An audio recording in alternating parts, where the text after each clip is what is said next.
We study billionaires, and this is episode 122 of the Investors Podcast. Today's episode is brought to you by FreshBooks. FreshBooks cloud accounting software saves on average 2 business days per month in administration time. If you use our bonus code TIP, which stands for the Investors Podcast, you'll get access to a free 30-day trial. No credit card is required, and you can cancel anytime. Save time today at freshbooks.com/TIP. Broadcasting from Bel Air, Maryland, this is the Investors Podcast. They'll read the books and summarize the lessons. They'll test the waters and tell you when it's cold. They'll give you actionable investing strategies. Your host, Preston Pish and Stig Broderson. Hey, how's everybody doing out there? This is Preston Pish, and I'm your host for the Investors Podcast. And as usual, I'm accompanied by my co-host, Stig Broderson, out in Seoul, South Korea. And we have an exciting interview for you today because we have one of our good friends, Wesley Gray, with us today. And if you haven't heard our previous episode with Wes, you're in for a treat because he is insanely bright, and you're going to find that out real soon here as we start asking him some amazing questions. So Wes got his undergrad at Wharton. He went to Chicago Booth. He has a PhD. He's written 4 books. Last time he was here, we were talking a little bit more about his book, Quantitative Value. But today, Wes has a new book that has recently come out. And we talked about this just a little bit on the first episode about mixing momentum investing with value investing. And Wes, correct me if I'm wrong, but I would say that you have your roots in value investing. Is that a correct statement? 100% correct. I'm a Ben Graham, intelligent investor, Bible thumper originally. Still am to this day. You got it. But so you run in this crowd with Patrick O'Shaughnessy and a couple others. I know James is big on this. I know Toby's big on this. Toby Carlisle, who's in our mastermind group, that you're mixing this value investor, Warren Buffett, Benjamin Graham approach, but you're slightly mixing it with a little bit of momentum investing because when you've done all this back testing, you've been able to prove that you can actually get a better result by having this blend. And correct me if I'm wrong, the blend is, off the top of my head, I'm thinking it's around 70% value to 30% momentum. Is it somewhere around in that figure, would you say? Yeah, I mean, it really depends on how you want to slice and dice it, but the basic idea is, value works, basically overreaction to bad news. Momentum works, it's an underreaction to good news, and they're kind of like yin and yang because they're like 2 religions. So the value guys think momentum's stupid, the momentum guys think the value guys are stupid, and so they're actually natural complements. And if you believe it all in, portfolio theory, and you understand value investors rightly, don't believe in a lot of it, but the basic idea of pooling things that are kind of yin and yang makes a lot of sense. If both things are, high expected return and high volatility, if you can pool those 2 together and they kind of cancel each other out when, value's doing bad and maybe momentum's doing great, I mean, that's a good thing from a kind of a risk management standpoint. So before we dive into the first question, so everyone who's listening to this show, this is what this episode is all about. Most of our audience are value investors like Stig and myself. So we like talking about macro. We like talking about these other things because they're interesting topics. But at the end of the day, we are hardcore value investors that really don't exercise a lot of momentum investing. So I think that this is going to be a fantastic episode for people out there listening.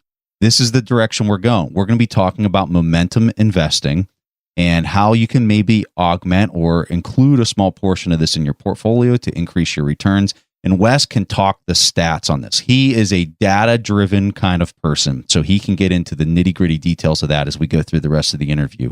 Before we jump into the first question, I'm kind of curious where you kind of discovered this approach. How did you come across this, Wes? Well, basically, I started off doing the value investing thing because that just makes a lot of sense. Like, look at firms as a business, buy them cheap, buy them with margin of safety, etc. Great. And then what's really nice about that kind of story is there's actually a lot of evidence backing it up. And when you look at value investing, you got to ask, well, why does this actually work? And I think we talked about it on the last podcast, but really any investment strategy works to the extent that you can essentially front run future expectations. So value works because when you buy cheap stuff that everyone hates, it tends to be the case that in the future, expectations tend to get revised in your favor. And by simply buying cheap stuff that everyone hates, you can kind of front run that, right? And so value makes sense. The data's there. And from an expectation front running standpoint, it's a great trade. The whole thing's, got a good mojo to it. Well, it turns out that when you look at momentum, it's the same thing. It's all about a way to front run expectation changes. And so any strategy where you're able to do that, you're going to make money, right? Because value investing will not make you money, because if you just buy cheap stuff and no one ever agrees with you, i.e. expectations never change to be in favor of what you think, like this is a cheap stock, you're just going to always own a cheap stock, right? And so you always need, even value investors need to rely on the fact that at some point, expectations change. In the value investor viewpoint, fundamentals matter. So eventually it'll drag the expectation that direction. But that's an assumption that expectations will go to that. And it turns out to be a good assumption. But I think that same sort of logic of, okay, how are we going to front run other market participants, get ahead of that game? Well, momentum tends to be a great signal to do that. And arguably, well, it's not even an argument. Like the data is more strong for momentum than value, just from a straight like evidence-based standpoint. Perfect introduction, Wesley. And before we dig into the first question, we probably said that a few times before we dig into the first question, but I just want to add one thing more, guys. Wes, you were on episode 48 and 49, and we'll make sure to link to those episodes in the show notes, because we talked a few times about, well, you've been on a podcast before, we discussed some of it, but we definitely see this episode as a continuation of those episodes. But clearly, we're also going to talk about some of the standard elements and explain the concept in this episode as well. But Wes, I would like to turn the very first question into a brief history lesson.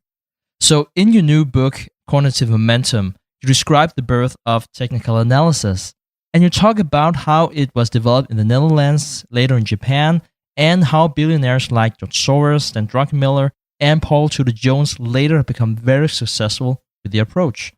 Could you please take us back in history and talk about the modern technical analysis approach? Sure. So, I can only take you back as far as like documented history that we could find will take us. We get back to around the 1600s. I talk about, De la Vega, where he's in the Netherlands there.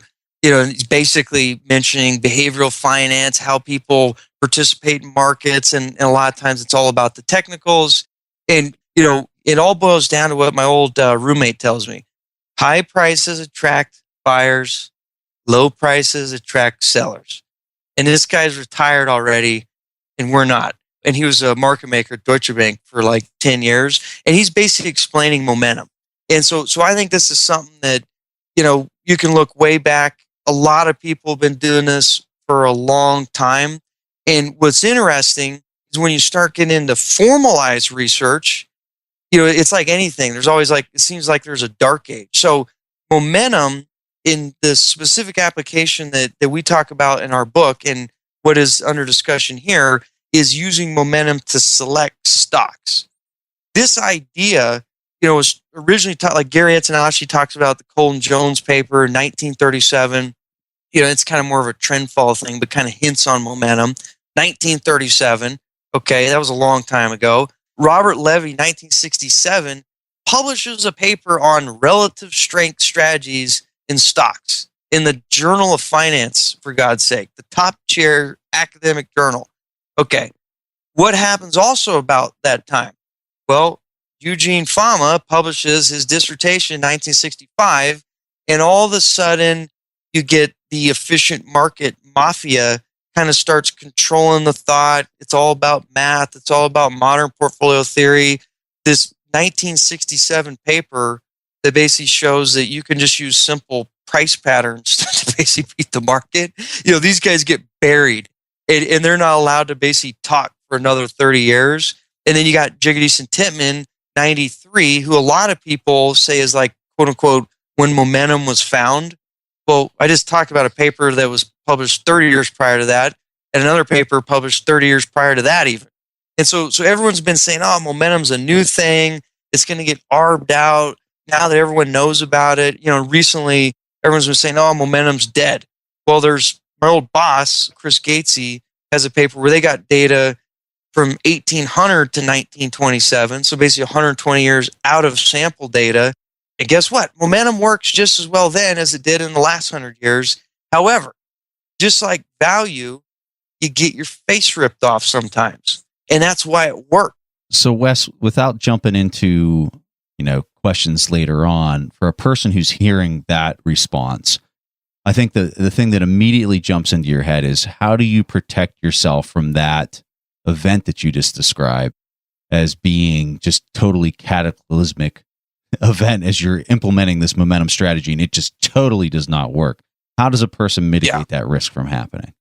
Sure. So the best way someone described momentum investing to me was actually from a value investor, this guy, Charles Mizrahi. He says momentum investing is like this. Value investing, you drive in a slow, boring car in the slow lane. You kind of grind it out.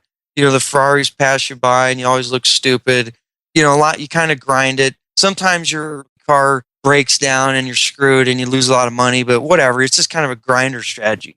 Like momentum is basically a strategy where you're always in the fast lane going 100 miles an hour. And the minute that lane ahead of you starts slowing down, you switch lanes. Like value is kind of a long-term hold, grind it out type strategy. Momentum, necessarily, it's momentum. So the minute something starts losing momentum, you got to get out of that thing, get out of that lane because you're going 100 miles an hour. So it's just a total different way of an approach. But that's how you protect yourself in momentum, is the minute there isn't momentum, get out and move to what has momentum. And that tends to historically give you a lot of bang for the buck. Has a lot of vol, just like value, but it's you're not just like riding these things down to zero, because mechanically you're going to get out and move to the high momentum. And when we talk about the things you're really paying attention to, it's all price action, right? It's just all the price that's being paid for the security, nothing else. Yeah, and that's a proxy for what a lot of people argue is related to fundamental action, basically underreaction. So like guys can basically map, there's a Novi Marks paper that does it essentially, where if you look at earnings releases, right, there tends to be, for a reason, like underreaction to these earnings releases. So people release unexpected positive earnings. You'd expect the stock to move to the quote unquote fundamental value. It never does. It moves up and then it kind of drifts. Well, momentum is a way, just using the price, you essentially capture that as well. But people can map prices, the price appreciation, to fundamental releases of information that, for whatever reason, anchoring biases, what have you, like the market just doesn't react fast enough for some reason. It's unclear why that is, but it is. So even though you use price as the proxy or returns, it's not like it's just, that's it. It a lot of times does map back to like a fundamental element there, which is basically underreaction to good news. It was, I think, what most of the evidence suggests.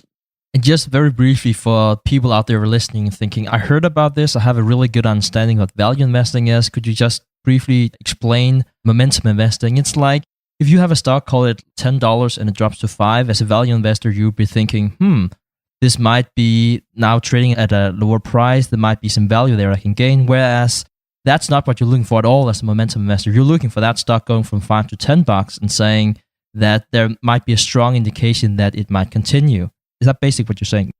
Yes. So value investing, in traditional sense, is basically buy cheap stuff, right?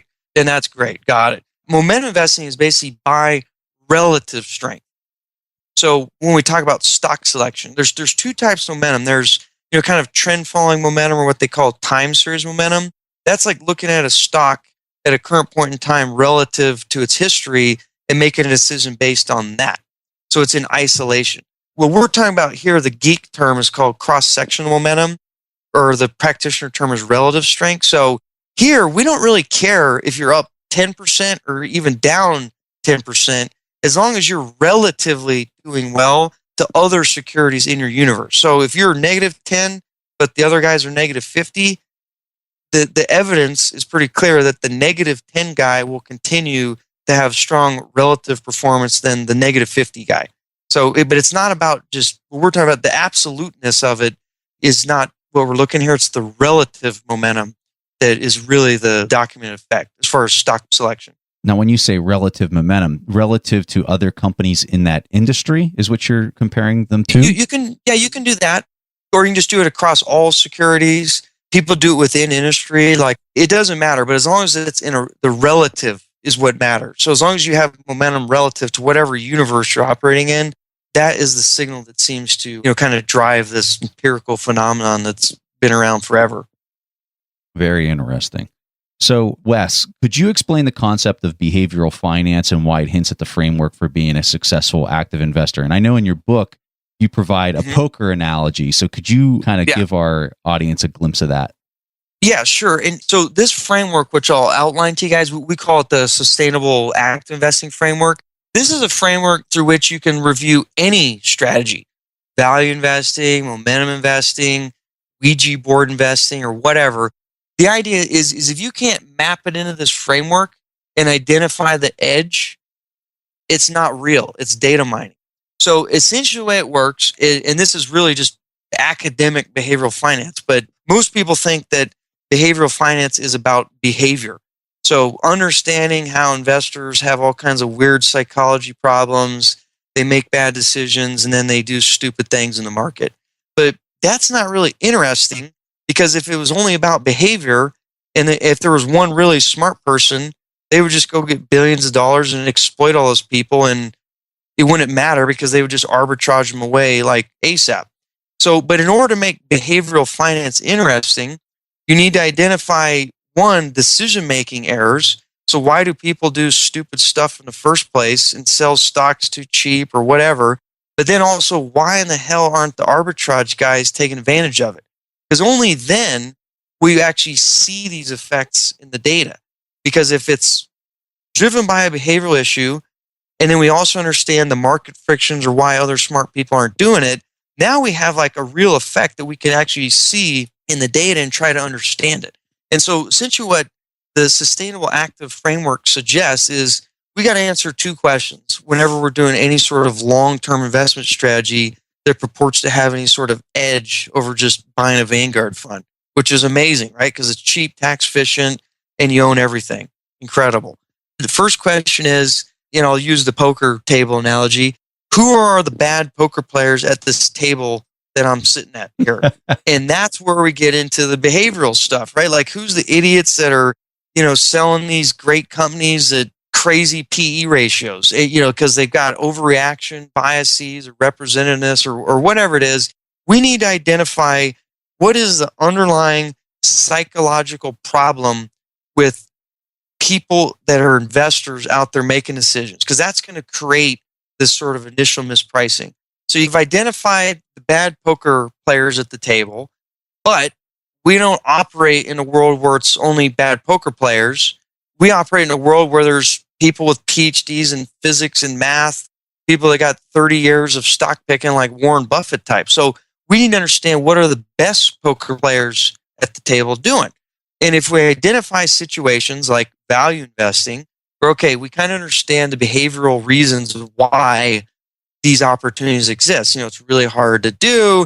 It's really painful strategy. Like, that's great because the best poker players have a friction. They can't just easily exploit this. And so value works like that. Well, let's think about momentum. Well, value, the core behavioral bias, arguably, is overreaction to bad news, right? People throw the baby out the bathwater. That's a simple way of saying it. Great. Why don't the best poker players do it? Because it's painful as hell and they'll all lose their job, right? Who wants to do that if you do like active value investing? Well, what's momentum? Arguably, the behavioral bias there is this is an underreaction to fundamental good news that price signals are telling us.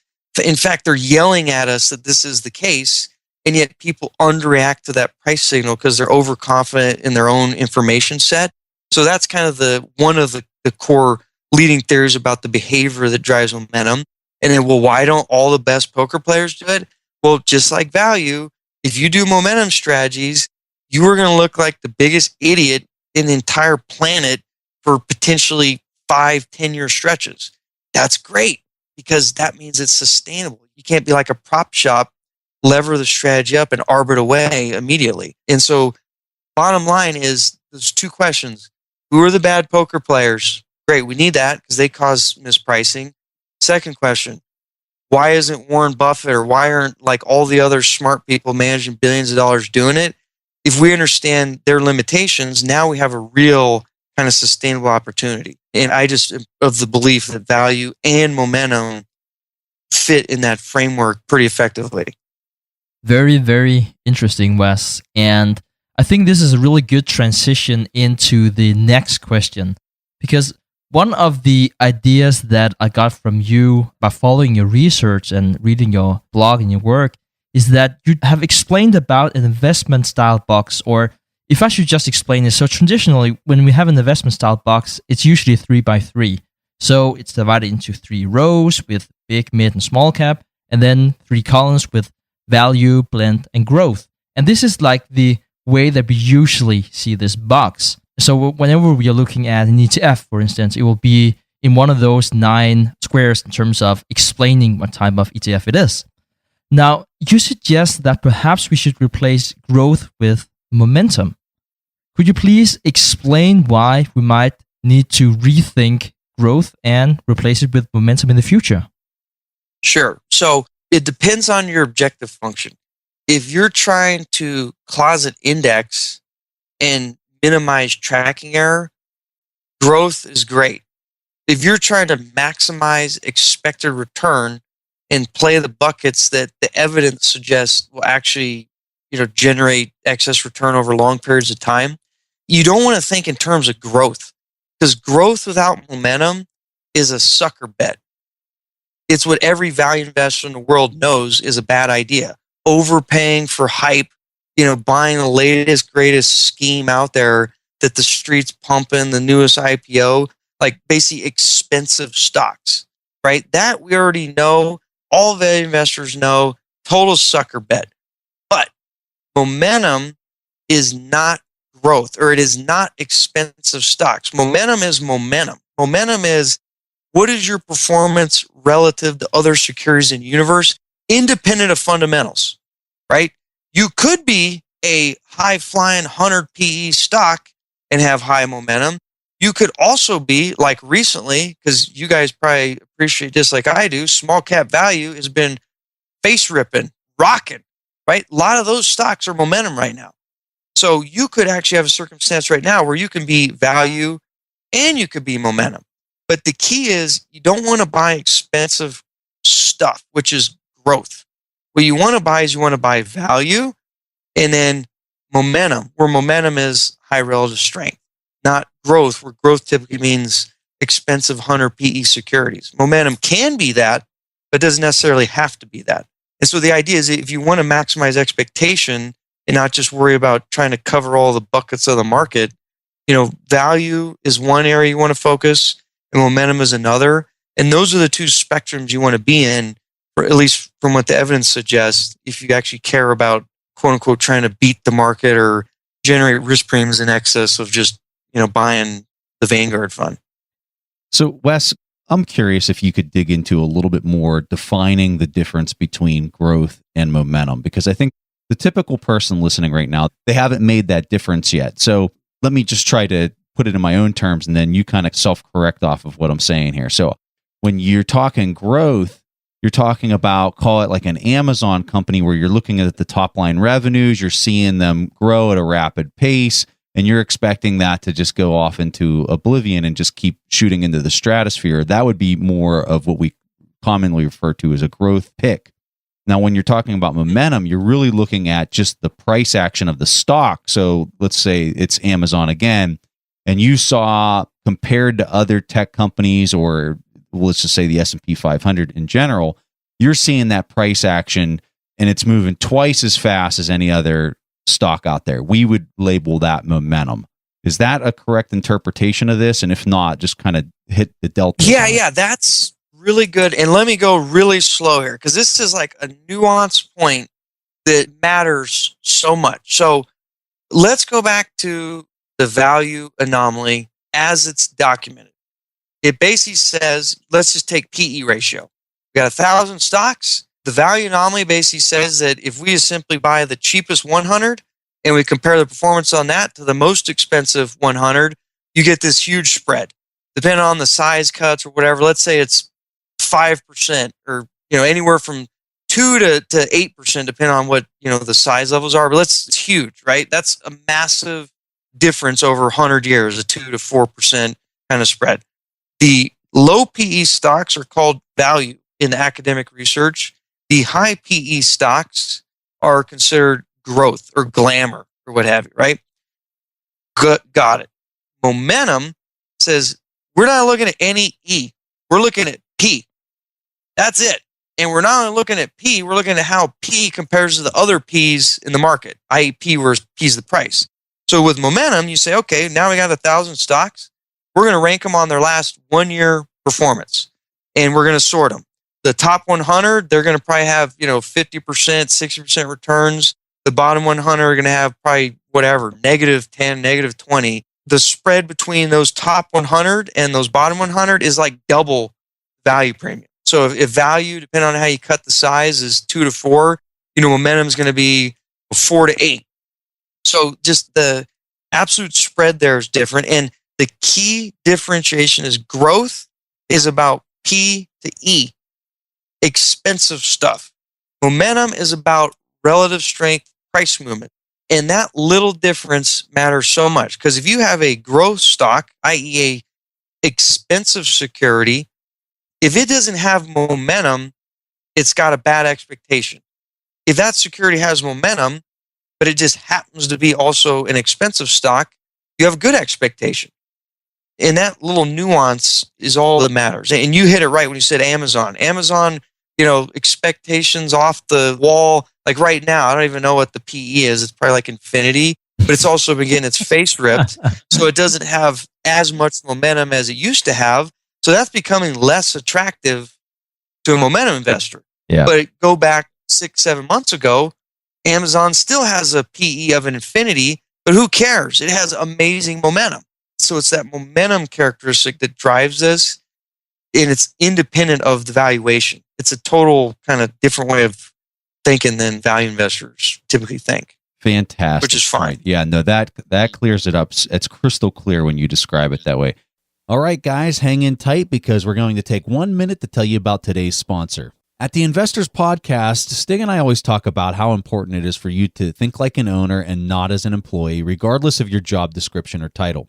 Anyone that owns their own business or perhaps works as a freelancer knows that accounting takes up a lot of time. In fact, accounting alone might be the reason that you're hesitating to start your own business. That's where FreshBooks makes it a whole lot easier and a lot faster, and that's why Stig and I personally use this for our own accounting software. It doesn't take more than a few clicks to send an invoice or to simply track everything that's going on in your business, from breaking down all of your revenues and expenses to see how much you owe and how much others owe you. You really need to see this to believe it. And if you check out our show notes for this episode, we've created a short video that shows you how to go step by step to sign up and use this very simple software. This is the best part. If you go to freshbooks.com/TIP and use our bonus code TIP, which stands for the Investors Podcast, you'll get free access for 30 days. There's no credit card and nothing else that you need to do, and you can cancel at any time. That's freshbooks.com/TIP. All right, now back to the show.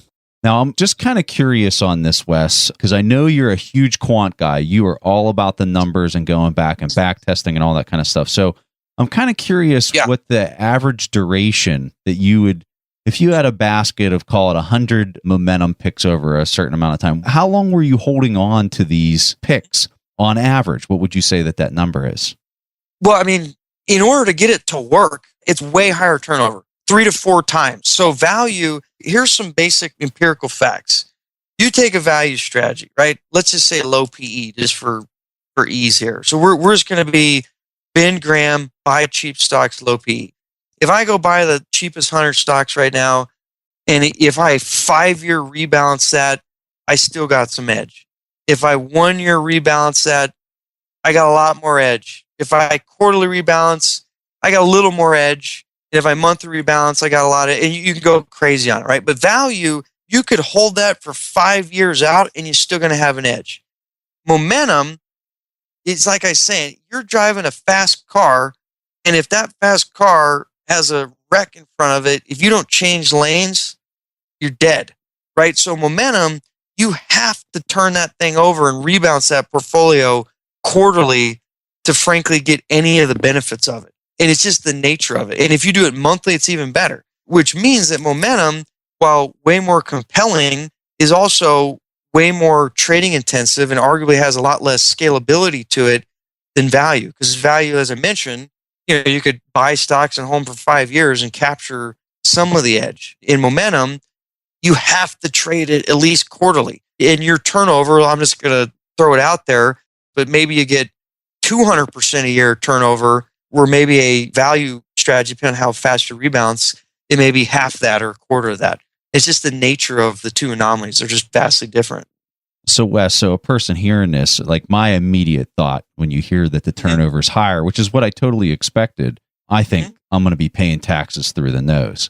So how can I invest in an ETF or a fund where somebody's actively managing this, but I buy it once and let's just say that I incorporate this as a 15% position in my portfolio so that I don't have to be doing this buying and selling and paying, all the taxes that are associated. Yeah, so there's two schools of thought on that. I mean, one of the things that's actually unique about a momentum strategy, even if you didn't have any special tax wrapper on it, is you're buying the winners and basically cutting the losers. And so you're mechanically always booking capital losses, and then a lot of times you're letting those winners ride. So you do have a lot of turnover, but you can have names that end up being 10Xs and you hold them for 5 years. So there is some tax efficiency innate to momentum, or at least not as bad as one would think at the outset.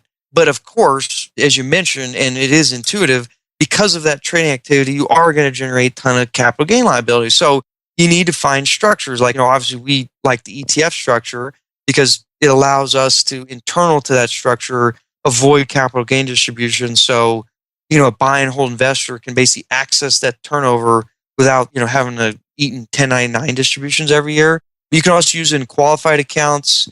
And if you're, really rich, there's all kinds of other schemes you can do. But 100% agree. If you're going to do momentum and you're a taxable person, you need to wrap it in a tax vehicle. An ETF is probably the most accessible one for, not billionaire types. So at this point in time in the show, we would really like to respond to one of the questions from the audience. And Wes, I know that we're really putting you on the spot here, but I really hope that you would like to help Preston and me out with this question. Does that sound good? Yeah, I mean, our mission is empower investors through education, so send it on down. All right, so our first question comes from Brian Kirby. Hi, Stig and Preston. This is Brian Kirby from New Hampshire. Thanks for all the work you put into the podcast. I'm new to value investing. Over the past year, I've been trying to accumulate as much knowledge as I can on value investing and investing in individual companies. Your podcast has been very key in that journey. I'm starting to look at individual companies and their 10Ks. What sections of the 10Ks do you feel are the most important? Thank you. All right, Wes, you take it away. If we're talking about value investing and we're talking about 10Ks, there's a few areas you want to look at. One, you want to first figure out what the heck the price is, which isn't in the 10K.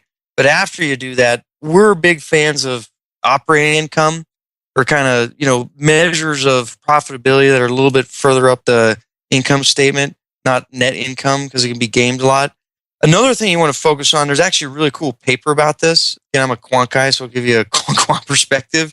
But what some researchers did is they actually look at 10Ks and they machine read them, because for 99% of them are templated.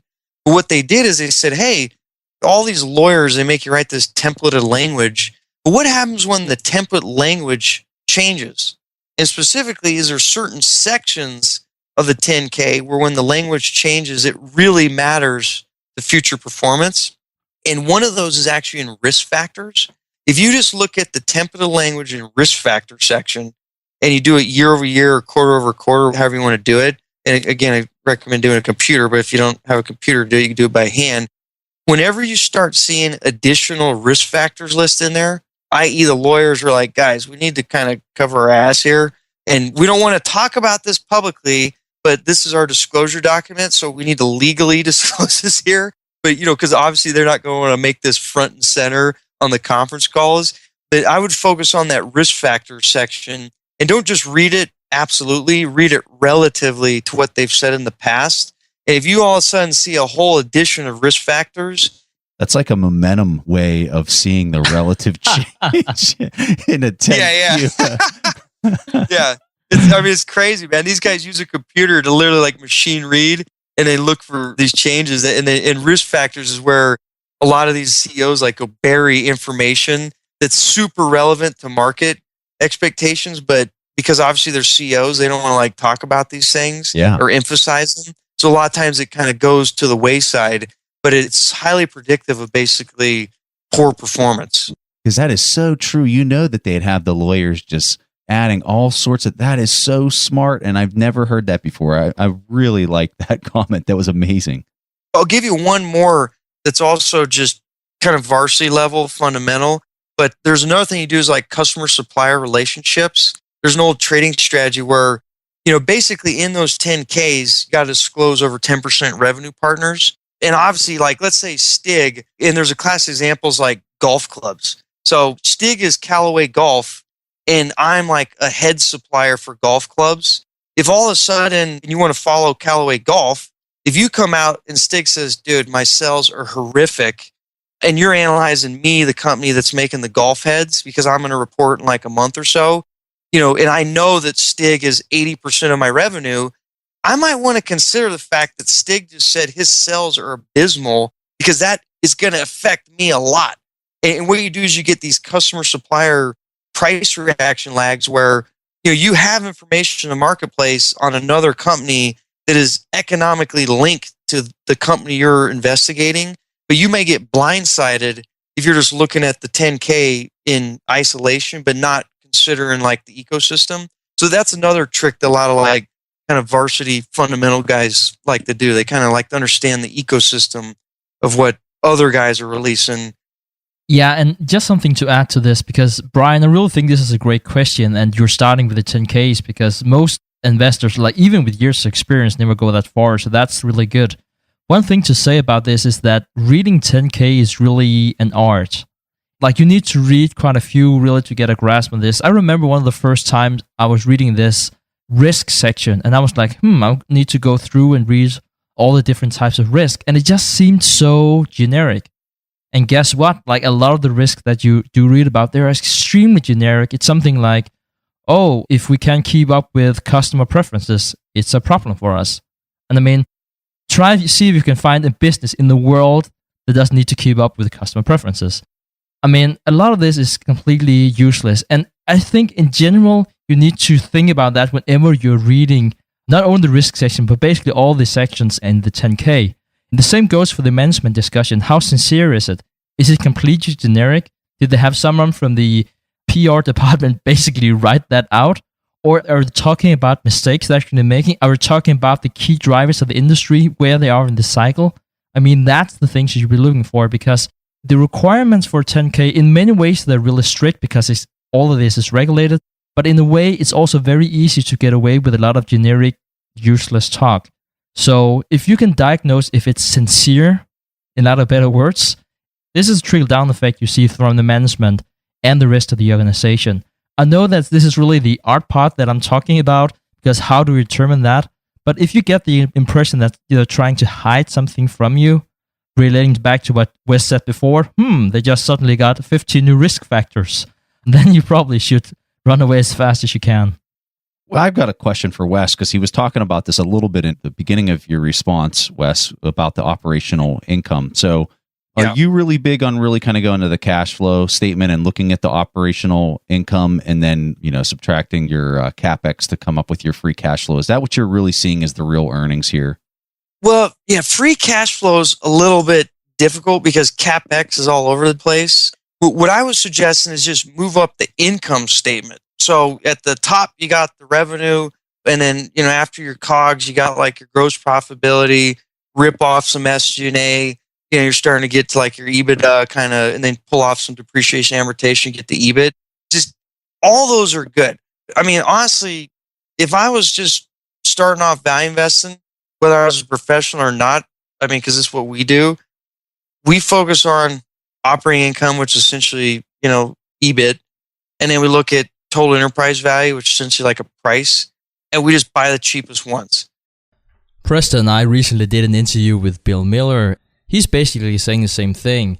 He said that EBIT divided by enterprise value, that's really the indicator that you would go for.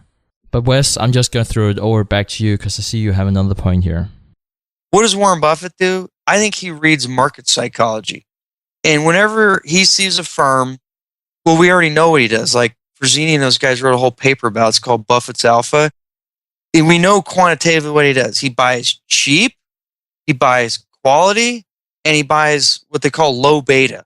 Let's just punt that. Like systematically, effectively what Buffett does in his computer brain that none of us actually have, but he does. He's just buying cheap stocks that are high quality. Key is cheap and the key is quality. And all I think he does, he sits back and waits. Oh, IBM. Yeah, they're getting their butt kicked by Google, and yeah, they're not going to become like Google, but we don't need to become Google.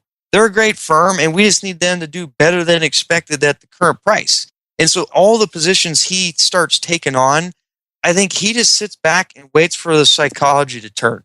He's earning his chops by focusing on market psychology, buying when everyone else thinks it's a stupid idea, and then just holding no matter what, even though he may look like an idiot in the short run. All right. So, Brian, thank you so much for submitting your question. We really had fun answering that. For anybody that gets your question played on the show, we're going to give you a free subscription to our Intelligent Investor video course where Stig goes chapter by chapter, step by step, teaching all the important lessons inside of the Intelligent Investor. So, Brian, you get a free subscription to our video course. So thank you so much for submitting that. And Brian, you're also going to get the TIP Academy course, How to Invest in ETF, which is a process step by step that we outlined for you.